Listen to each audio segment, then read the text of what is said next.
we are living in a time where it's arguably never been easier to produce content. Oh, for sure. You have AI tools, you have all these automated workflows, and you can just churn out drafts at a speed that was completely unimaginable just a few years back. It feels like a superpower. It does. It feels like magic. But there's this tension, right, sitting right in the middle of all that efficiency. We are all using these tools to publish faster, more drafts, more pages, more blog posts. But then, eventually leadership walks into the room, looks at all this output, and asks that terrifying question. The question, what is this actually doing for the business? Exactly. It feels like we're at this real pivot point where we have to stop talking so much about content production and really, truly start talking about content performance. That is the exact friction point. It really is. We've basically solved the volume problem. AI fixed that for us. Right. But now we have the relevance problem. I mean, if you produce 10 times the content, but you can't prove it's moving the needle, right, you haven't created value. You've just created noise. You've just created noise. And in a world where search is changing so fundamentally, I mean, with AI overviews and answer engines, if you can't measure what's working, you are completely flying blind. Exactly. And that is what we are digging into today. Welcome to the Content Ship Podcast. This is a show about how content actually works today, not how it used to work. We talk about search, AI systems, and the operational side of producing content that survives change. And before we get into the metrics, I want to be clear about who is bringing you this deep dive. This podcast is created by people who care deeply about their craft, working intentionally with AI. Not to replace human judgment, but to extend it. That mindset is exactly why we built Content Ship, to give a single expert the leverage that once required an entire team. This episode was manually crafted by Marian Ivnev, CEO at Content Ship. So, sticking with that theme of leverage and judgment, we're going to look at a framework today that actually makes sense of all that data chaos. Yes. And I'll say this. By the end of this hour, we're going to give you a specific triage framework.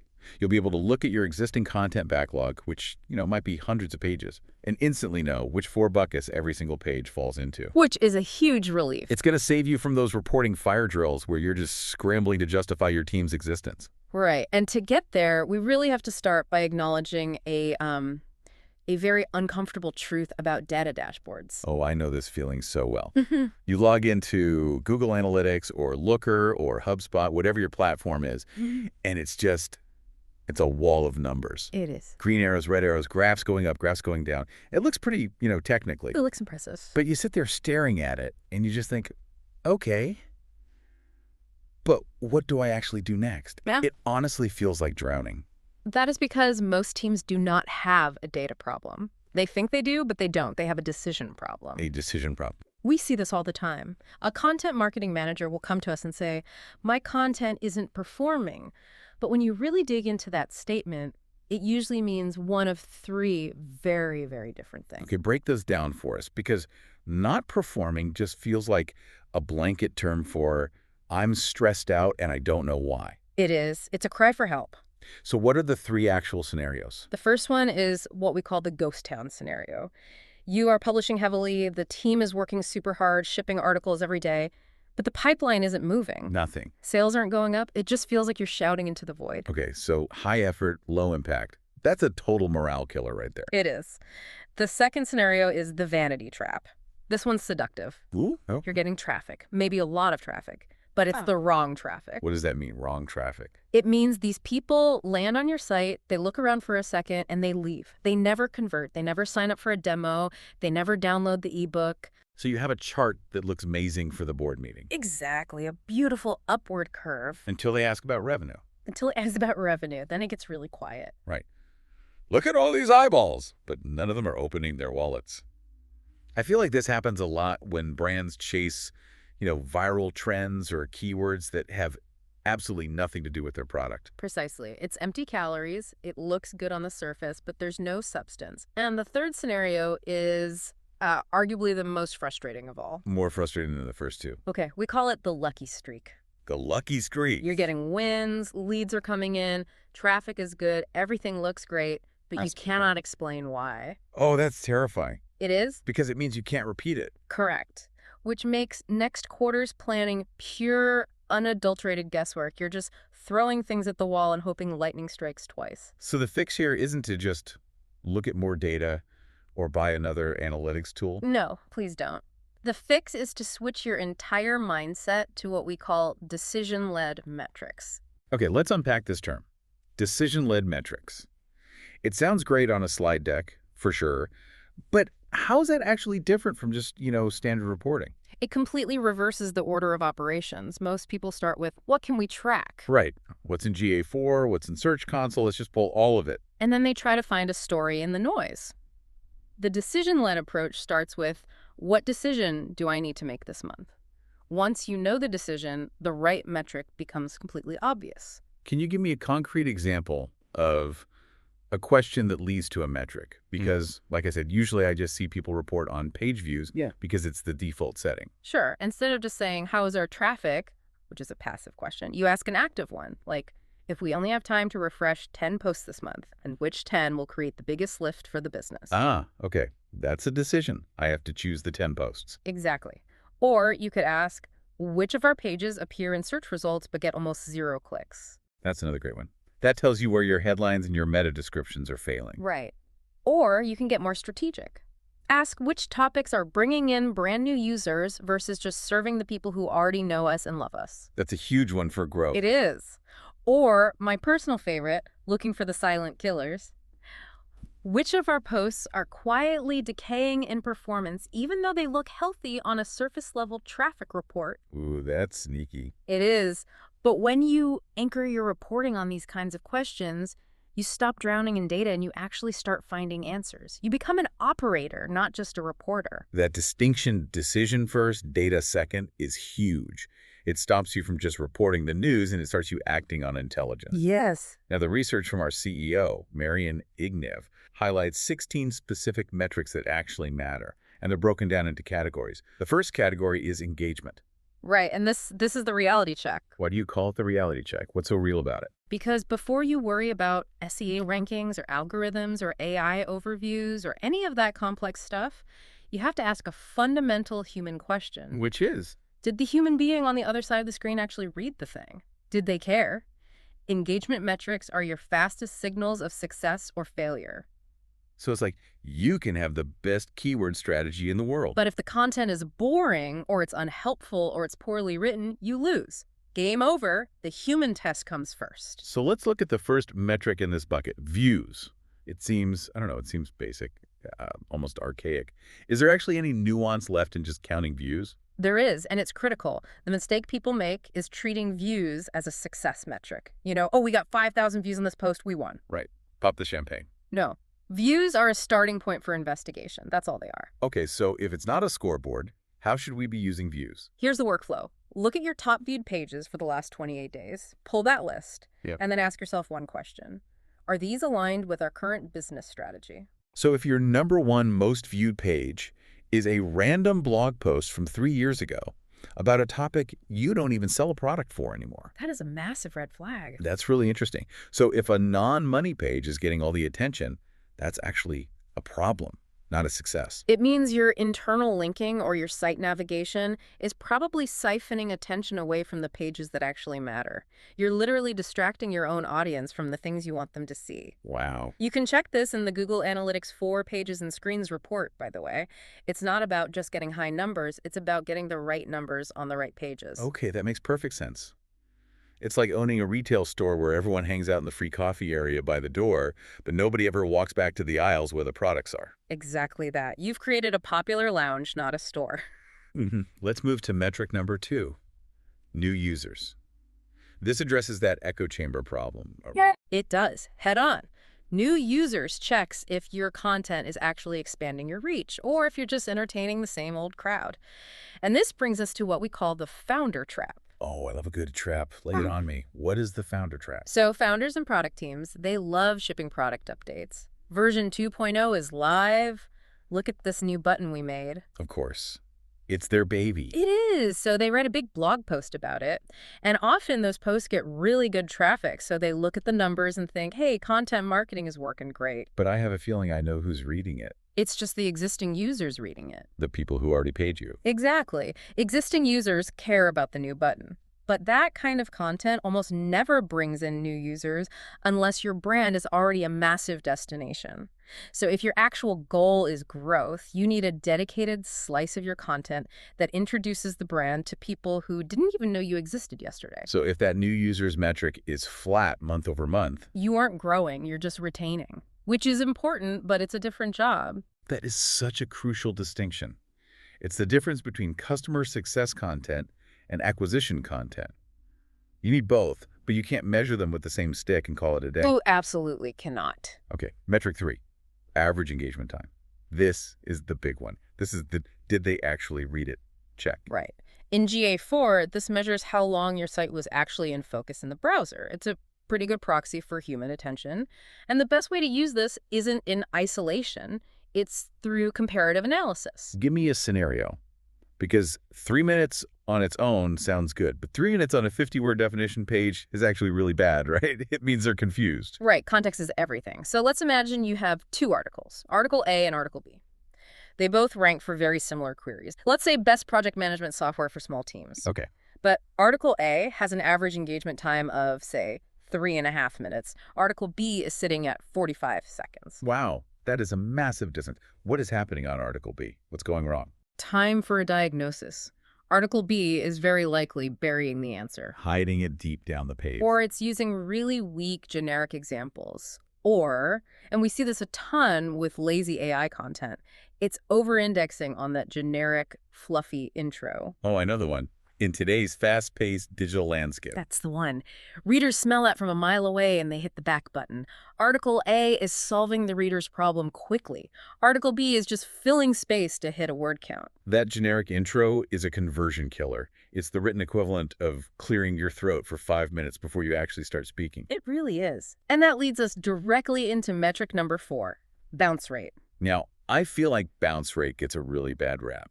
Some SEOs say it's useless because a bounce might just mean the person found the answer they needed and left happy. And for some queries, that's true. If you Google, what is the capital of France? You see Paris, you close the tab. That's a successful bounce. A good bounce. But for deep dive content, for marketing content, it's a powerful signal. It's useless if you treat it as a final verdict.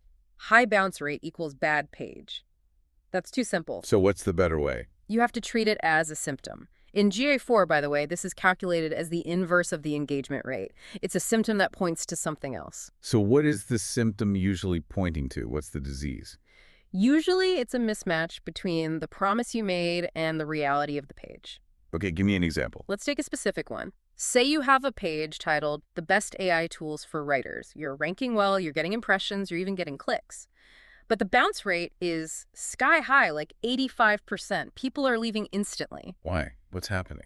Well, look at the search engine results page, the SRP, the snippet, the title.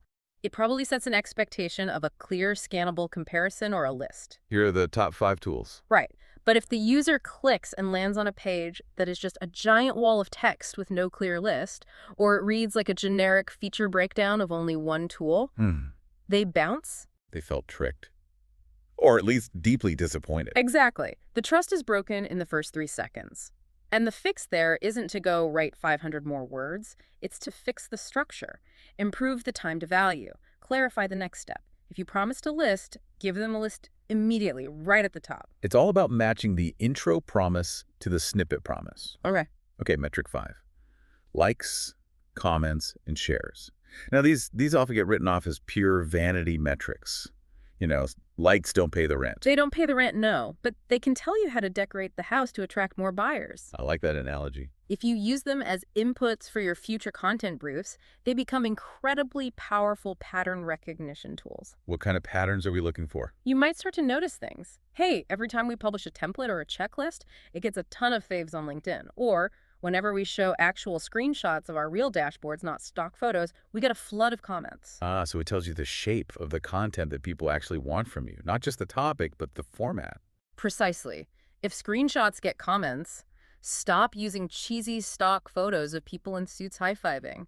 Build those successful shapes into your future pieces. It takes the guesswork out of what should we write next. You're just listening to the audience's subtle cues. Okay, so we've covered engagement. We now know if people are actually reading and, liking the content. Now we have to zoom out a bit. Big time.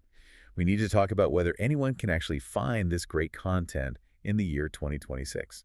This brings us to Section 3, SEO and AI visibility. And this is where the entire game has changed the most in the last couple of It years. really has. I mean, the context here feels like shifting sand under your feet. Yeah. Traffic isn't the whole stories anymore because so many answers are happening inside the search results or inside an AI interface. Right. And it's not theoretical. There was that report from Wikipedia back in October of 2025 citing a measurable, significant decline in human page views directly because of AI summaries in search. That was a huge wake-up call. It was. If Wikipedia is losing traffic to AI, trust me, everyone is. But the lesson isn't to panic. The lesson is to measure differently. So let's look at metric 6, organic traffic. This is the classic, the OG metric. But how do we look at it with modern eyes without just getting depressed about the potential for decline? Operationally, you need to stop looking at the aggregate number and start looking at traffic by page. And then you need to segment it by intent. What does that mean in practice? Segmenting by intent. It means realizing that not all traffic is supposed to buy something immediately. Let's say a page gets great traffic but 0 leads. Your first instinct might be this page is failing. Right, kill it. But maybe it's a top of funnel or tofu query. The person is just starting their research. Your job on that page isn't to sell, it's to educate and then route those visitors deeper into your site with great internal links.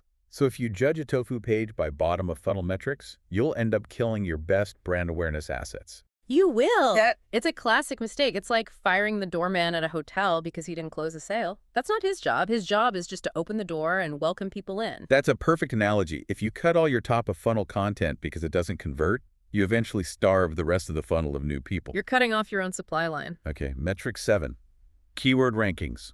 Everyone loves to obsess over being number 1. It's a huge ego thing. The hero keyword obsession. It's so dangerous. You spend all your budget and all your energy fighting for one massive competitive term like CRM software. And you probably never get there. Probably not. The smarter strategy, the quick win strategy, is to focus on what we call mid-intent terms, where you are currently sitting in positions 8 through 20. So bottom of page 1 or somewhere on page 2, why those positions specifically? Because you're on the cusp. You're in striking distance. Google already sees you as relevant for that topic. Moving a keyword from position 12 to position 4 creates a much faster, more dramatic traffic impact than trying to move a massive keyword from position 4 to position 1. It's about efficiency. It's about getting the most bang for your buck. It's about being pragmatic with your resources rather than just chasing vanity. Low-hanging fruit. Yeah. I like it. Now, metric 8. This is the big new one. AI visibility. This is absolutely crucial for the next decade. It asks a simple question. Do you show up in AI overviews or other generated answers? And this is fundamentally different from ranking, right? Because I've seen plenty of searches where the number 1 organic link is buried, but the answer is right there at the top in a big box. Very, very different. You can rank number 1 organically, but if the AI overview sits above your result and answers the user's question perfectly, you get 0 clicks. The dreaded 0-click nightmare. It's not a nightmare anymore, it's just a reality for many queries. So the goal has to shift. For some queries, you have to accept that you might not get the click. So what's the goal then? Your job shifts from get the click to be cited and referenced. You want the AI to say, according to your brand, because that builds immense brand authority. You're playing for mind share now, not just traffic. That is a hard pivot for a lot of SEOs to make. It's a real mindset shift. You're accepting that you are feeding the machine to build the brand rather than just getting the visit. It feels almost altruistic at first, It does. but it's actually a long-term strategic play. But here's the key. If you don't measure it, if you don't track when you're being cited, you'll just see your traffic drop and think you're losing, when in reality you might be winning the brand war. Which leads perfectly into metric number 9, branded searches. This is your lagging indicator of that mindshare we were just talking about. When the CEO comes and asks, is all this content we're creating actually helping our brand? This is the chart you show them. Why this one? Why not just show them the overall traffic chart? Because traffic can be bought. Traffic can be accidental from a random keyword. But if people are actively typing your company name into Google, it means you exist in their brain. You have mental real estate. You do. If you run a massive content sprint in Q1 and in Q3 your branded search volume has gone up by 20%, that is tangible evidence of your impact. And it avoids having to invent some complex multi-touch attribution model that, let's be honest, nobody really trusts anyway. Simple, clean, and effective. More people are looking for us by name. Metric 10. Brand mentions. Mentions are the bridge between your content and backlinks. If people are talking about you on Reddit, in industry newsletters, and other blogs, it means your content is becoming reference material. And that's a good thing. It's a great thing because large language models, LLMs, they love reference material. They are designed to prefer citing authoritative sources. So tracking your mentions is, in a way, tracking your future AI visibility. I really like that connection. Mentions are like deposits into your credibility account with the algorithm. It's like building up a credit rating, exactly. Okay, metric 11, impressions. This feels like a hidden metric to me. It's often overlooked. It's the dark horse of Search Console. Impressions tell you when Google is willing to show your page in the results, even if it isn't confident enough to rank it on top yet. It's a signal of potential. So how do we debug with this? Because high impressions can feel good, but if they don't turn into anything, it's just frustrating. You look for this specific anomaly, high impressions, but flat or low clicks. And what does that tell you specifically? It tells you that Google is putting you in front of people, but nobody is choosing to click on your result. That is almost always a title tag or meta description failure. You're boring. You're boring, or you're irrelevant, or your page is appearing for queries that don't quite match the angle of your content, but usually it's a packaging problem. Your content might be great, but the wrapper is bad. That sounds like a quick fix, though. It's one of the fastest fixes in all of SEO.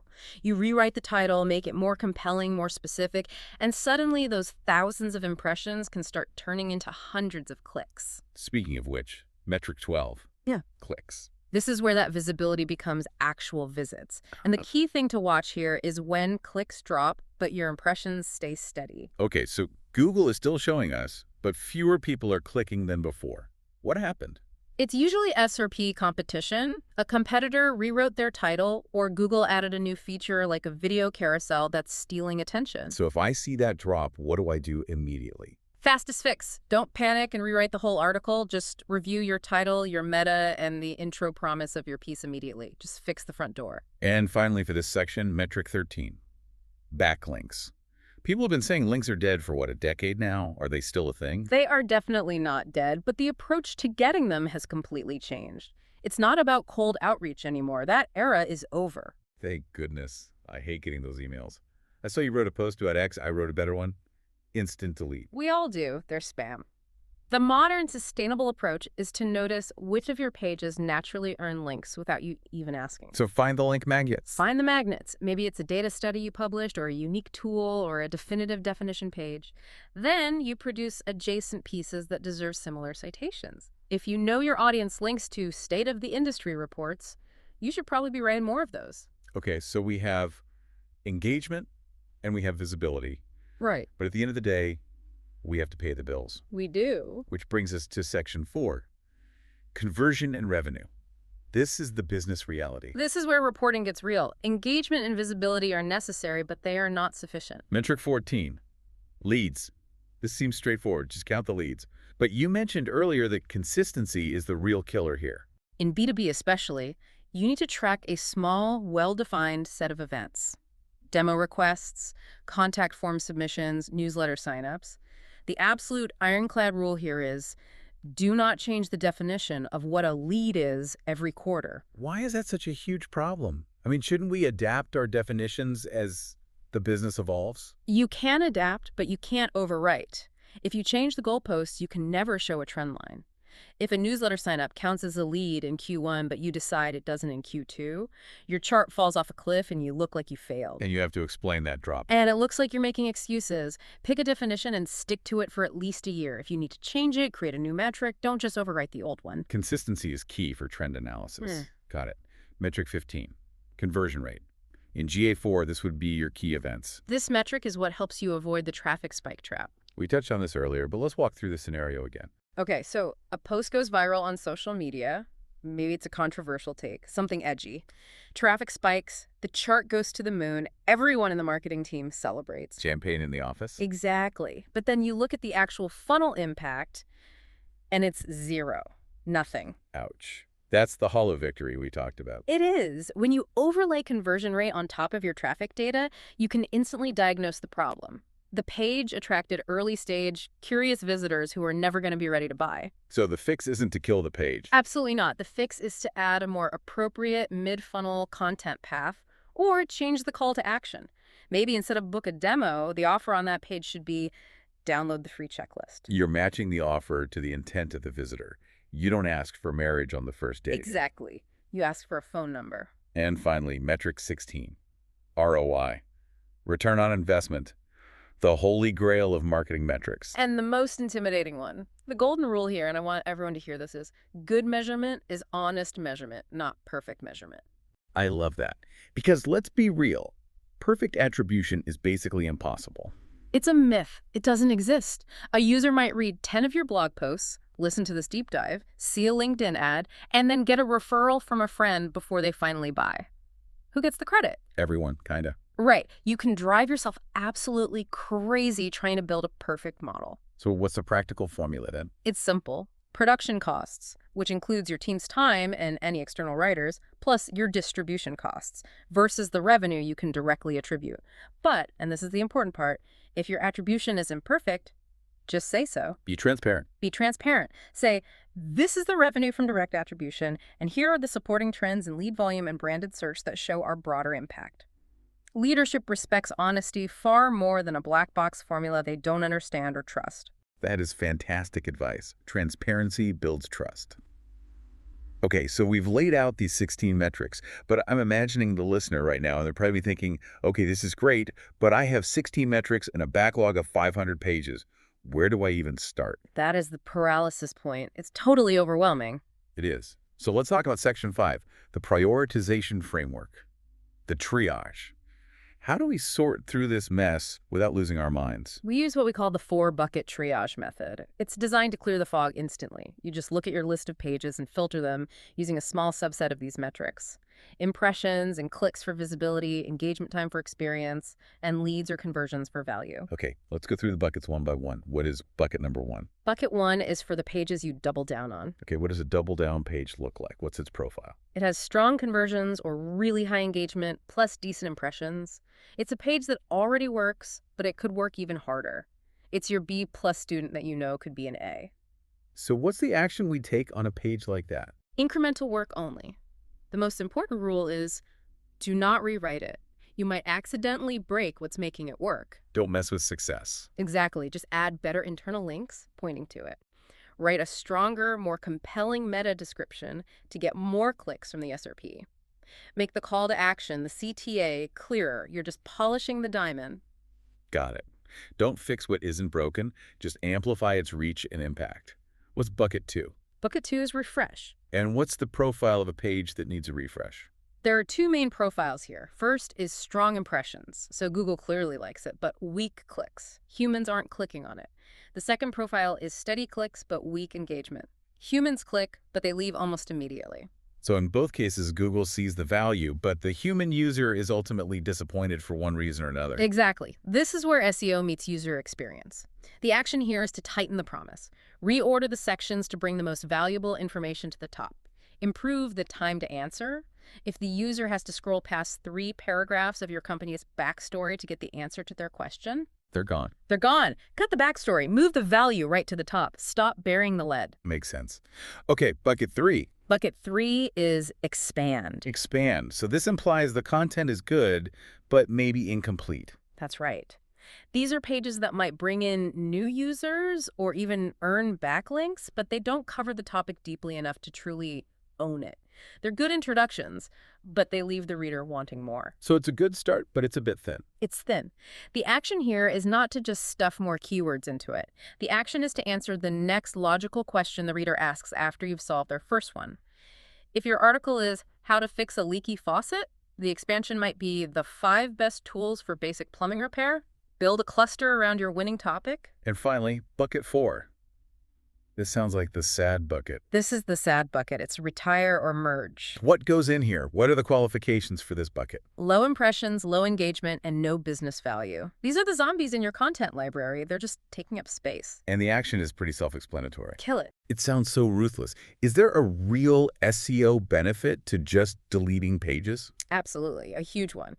First, it saves your crawl budget. You want Google spending its precious time on your best pages, not getting lost indexing deadweight. Okay. Plus, having a lot of low-quality content can dilute your overall topical authority.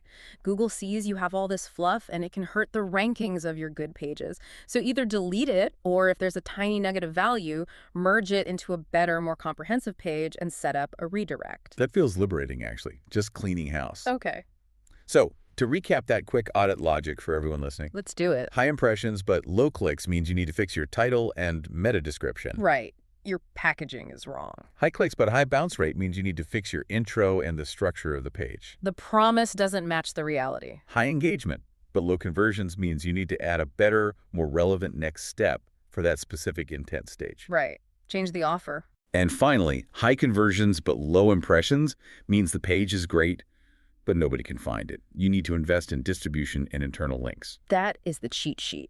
If you just did that every month, you would be ahead of 90% of content teams out there. Which brings us to the operational side of all this. Section 6. How do we actually do this triage without hiring a massive data science team? Because most of us, let's be honest, we don't have that budget. That is the key challenge. We are all trying to stay lean and do more with less. So what's a manageable workflow? What's the right cadence? I recommend a simple 2-part cadence, weekly and monthly. That's it. Okay. What happens weekly? Weekly, you review exceptions. You're not analyzing everything. You're just looking for sudden drops, unexpected spikes, or new ranking queries you can capitalize on. It's about putting out fires and spotting fast, easy wins. And then monthly. Monthly is for prioritization using the bucket system. You sit down and you pick your top 5 to 10 pages to refresh, your top 3 to expand, and you identify a batch of pages to retire. That seems actually manageable. Yeah. It's not boiling the ocean. It is, but doing it manually, even with that cadence, is still really hard. You're juggling spreadsheets, data connectors are always breaking. And this is where tools can come in to help. Right. I mean, this is precisely why we built ContentShip. We wanted a governed content operating system to solve this exact problem. How does that help with this specific triage process we've just outlined? Well, any kind of manual tracking is just slow and prone to error. ContentShip monitors all the feeds for you. It deduplicates the noise, so if the same story is being reported everywhere, you don't get overwhelmed by alerts. But the crucial part is it uses AI-driven scoring to rank the opportunities for you. So it's basically telling you which bucket a page likely falls into. Effectively, yes. It looks at persona fit, keyword relevance, timing, and the competitive context. It surfaces the opportunities so that you, the human, can just focus on making the strategic decision. It allows lean teams to keep that high-level strategic focus while still using AI tools to ship faster. It really feels like it bridges that gap between just making more content and actually knowing if the content works. That's the whole mission. So we have gone all the way from the decision problem to the 16 metrics, and finally to the 4-bucket triage framework. It's a complete system. It is, and if I can leave the listener with just one final thought, it would be this. Do not track metrics just to feel busy or to fill a slide deck. Track them to make better, faster calls. That's the entire key. Action over analysis. The fastest path to real momentum isn't just writing more content. It's a tight 30-day loop. Measure, decide, improve, and then repeat. When you get into that rhythm, you stop guessing and you start winning. And if you are listening to this and thinking, I really need to get my house in order, we have resources for you. If you want to master content operations, consider subscribing to the podcast so you don't miss our next deep dive. And if you're ready to prioritize high-impact content, prove ROI, and scale without adding extra headcount, visit www.contentship.io to book a demo. Let ContentShip become your AI-powered content team with governed workflows and analytics included. Measure, decide, improve, repeat. Simple words, but a huge impact. Thanks for walking us through all of this. My pleasure. It was great. See you in the next deep dive.